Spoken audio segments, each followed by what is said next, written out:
Hello, welcome back to my YouTube channel TY Motorsport. So you guys yang masih lagi belum subscribe, korang boleh tekan button subscribe and then korang boleh komen. Okay, sebab sekarang kita tengah target hit to 50k subscriber. Okay guys, hari ni konten kita nak pergi ke KL. Kita nak capture render gambar-gambar, video-video kereta yang menarik yang nampak depan mata kita. Kita on the way pergi ke KL, kita random je capture kereta yang mana-mana yang ternampak. Korang boleh stay tune, korang boleh tengok video ni sampai habis.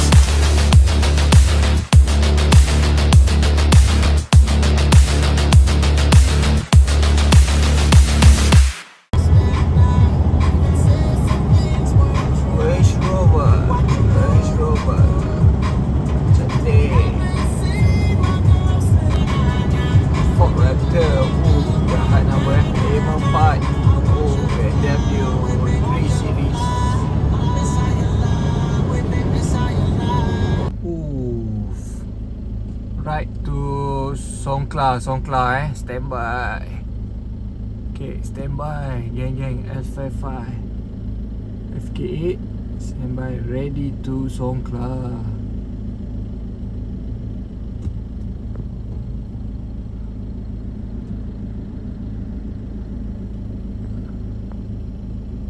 Ada 3 biji kat sini 3 biji.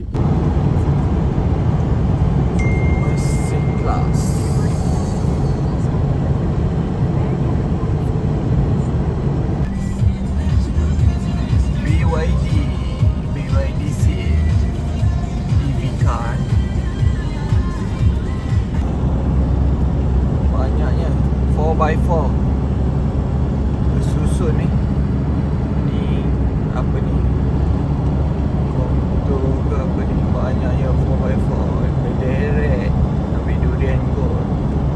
Oh, banyak geng 4x4 nak pergi truck day ke apa. Mustang boleh buka atap kan? Mustang boleh buka atap. Lawa bawah lawa.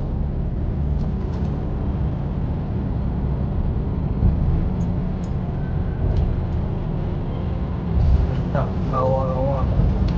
Nama pun lawa ni, 10. Oh, ayah.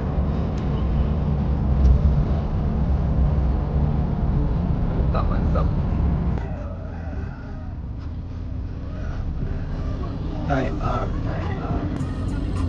Ui, Ferrari. Gila. Awas shot.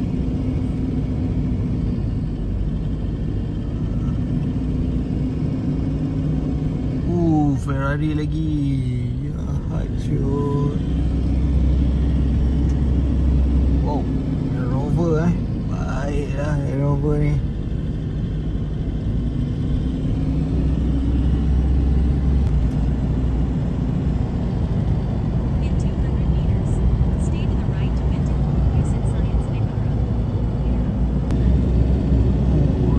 Kereta ni Mercedes. Nampak kita ada satu, nampak survey ni, nampak ada kereta project car. Nampak kat dalam. Ayah nak cari.